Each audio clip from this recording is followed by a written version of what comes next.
नमस्कार। चैत्र नवरात्रि पर इस खास विश्लेषण में सबका स्वागत है। देखिए, ये सिर्फ एक त्योहार नहीं है, बल्कि हमारी प्राचीन परंपराएं बताती हैं कि ये वो शक्तिशाली समय है जब आध्यात्मिक ऊर्जा को जगाया जा सकता है और जीवन की बड़ी से बड़ी बाधाओं पर जीत हासिल की जा सकती है। तो चलिए इस पूरी यात्रा को और गहराई से समझते हैं। क्या सच में 9 पवित्र दिन किसी का भाग्य बदल सकते हैं? सोचने वाली बात है ना? आज हम इसी की पड़ताल करेंगे और ये देखेंगे कि चैत्र नवरात्रि को सिर्फ एक त्योहार की तरह नहीं, बल्कि एक ऐसे मौके की तरह क्यों देखा जाता है जो किसी के भी जीवन में गहरा बदलाव ला सकता है। तो चलिए अब सीधे इस विषय के दिल में उतरते हैं। हमारे धर्म ग्रंथों में कुछ ऐसी साधनाओं का जिक्र मिलता है जिन्हें अक्सर गुप्त माना जाता है। ये देखने में बहुत साधारण लग सकती हैं, पर असल में इन्हें देवी की कृपा पाने की असली चाबी कहा गया है। सबसे पहले बात करते हैं लौंग और मखाने की। इन्हें देवी को अर्पित किया जाता है और फिर प्रसाद के रूप में, यानी देवी के आशीर्वाद के तौर पर खुद ग्रहण किया जाता है। मान्यता है कि ऐसा करने से पैसे से जुड़ी परेशानियां कम होती हैं। और फिर आता है शहद। ये सिर्फ कोई मीठी चीज नहीं है, ये ऊर्जा, दिव्य आनंद और जीत का एक बहुत शक्तिशाली प्रतीक है। तो अब सवाल उठता है कि ये साधना रोज कैसे की जाए। असल में नवरात्रि का हर एक दिन देवी के एक अलग रूप को समर्पित है और हर रूप के लिए एक खास भोग तय है, जिसके साथ एक खास आशीर्वाद भी जुड़ा होता है। यहाँ देखिए, हर भेंट के पीछे एक गहरा मकसद छिपा है। जैसे पहले दिन माँ शैलपुत्री को शुद्ध घी चढ़ाया जाता है ताकि रोगों से, बीमारियों से मुक्ति मिले। या फिर 7वें दिन को लीजिए, माँ कालरात्रि को गुड़ का भोग लगता है ताकि अचानक आने वाले संकटों से रक्षा हो सके। मतलब हर दिन एक नया भोग और उसके साथ एक नया आशीर्वाद। और अब वो बात जो अक्सर लोग नजरअंदाज कर देते हैं। धर्म ग्रंथी साफ कहते हैं कि हर भोग के बाद देवी को एक मीठा पान अर्पित करना बहुत जरूरी है। इसके बिना पूजा को अधूरा माना जाता है। कह सकते हैं कि ये उस दिन की पूजा पर एक पक्की मोहर लगाता है। अब बात करते हैं व्रत की, जो इस पर्व का एक बहुत अहम हिस्सा है। पर ये सिर्फ भूखे रहने की बात नहीं है, ये शुद्धि और अनुशासन की साधना है। और हमारे ग्रंथ साधना करने वालों के लिए 2 अलग अलग रास्ते भी बताते हैं।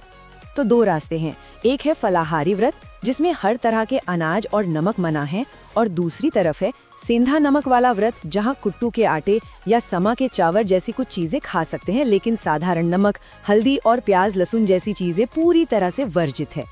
लेकिन अनुशासन सिर्फ खाने पीने तक ही नहीं है। इन 9 दिनों में पवित्रता बनाए रखने के लिए कुछ और चीजों से भी बचने की सलाह दी जाती है, जैसे बाल या नाखून काटना, पूजा में काले कपड़े पहनना या चमड़े की कोई चीज इस्तेमाल करना। इन सब नियमों का मकसद एक ही है, ध्यान को बाहर से खींचकर अंदर की ओर लाना। अच्छा, अभी तक हमने ये समझा कि क्या और कैसे करना है, पर सवाल ये है कि क्यों करना है। इन सब अनुष्ठानों के पीछे जो पौराणिक कथाएं हैं, वही तो इन्हें असली शक्ति और गहरा मतलब देती हैं। सबसे जानी मानी कथाओं में से एक भगवान राम की है।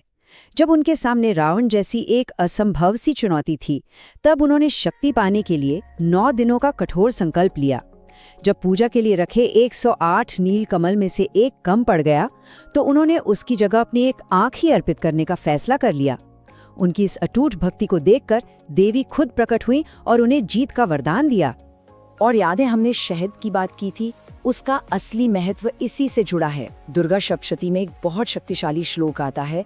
जब देवी दुर्गा महिषासुर से युद्ध कर रही होती हैं, तो वो बीच में मधु यानी शहद पीती हैं और कहती हैं, गरज करज क्षणम मूढ़ मधु यावत पश्यम मत हते ट्रव गर्जू देवता। मतलब, अरे मूर्ख, जब तक मैं ये मधु पी रही हूँ, तब तक तो जितना चाहे गरज ले, तेरे मारे जाने के बाद विजय की गर्जना तो देवता करेंगे। ये जो दृश्य है, ये शहद को सिर्फ एक मीठी चीज से कहीं ज्यादा बना देता है। ये दिव्य ऊर्जा, शक्ति और इस विश्वास का प्रतीक बन जाता है कि अंधकार पर विजय निश्चित है। तो नवरात्रि में शहद का इस्तेमाल देवी की उसी विजयी ऊर्जा को अपने भीतर जगाने जैसा है। अब आते हैं इस पूरी चर्चा के सबसे जरूरी हिस्से पर। हमारे धर्म ग्रंथ एक बात पर बार बार जोर देते हैं कि बाहर के सारे रीति रिवाज तब तक बेकार हैं जब तक मन में शुद्धि न हो। असली ध्यान हमेशा भक्त के मन और उसके इरादे पर होता है। तो फिर सच्चे व्रत की बुनियाद क्या है? सिर्फ नियम मान लेना नहीं, बल्कि अपने व्यवहार और सोच में पवित्रता लाना, अपनी बातों में दया और करुणा रखना और अपने मन को ईर्ष्या, द्वेष और गुस्से से दूर रखना। ये दिखावे से ज्यादा ईमानदारी की बात है। असल में यही तो इस पर्व की आत्मा है। और यहीं आकर हम एक आखिरी सवाल पर रुकते हैं कि अंत में सच्ची भक्ति का असली मतलब क्या है? क्या ये सिर्फ रीति रिवाजों को पूरा करने में है या फिर मन की पवित्रता में है? ये एक ऐसा सवाल है जिस पर इन 9 पवित्र रातों के दौरान और इनके बाद भी सोचा जा सकता है।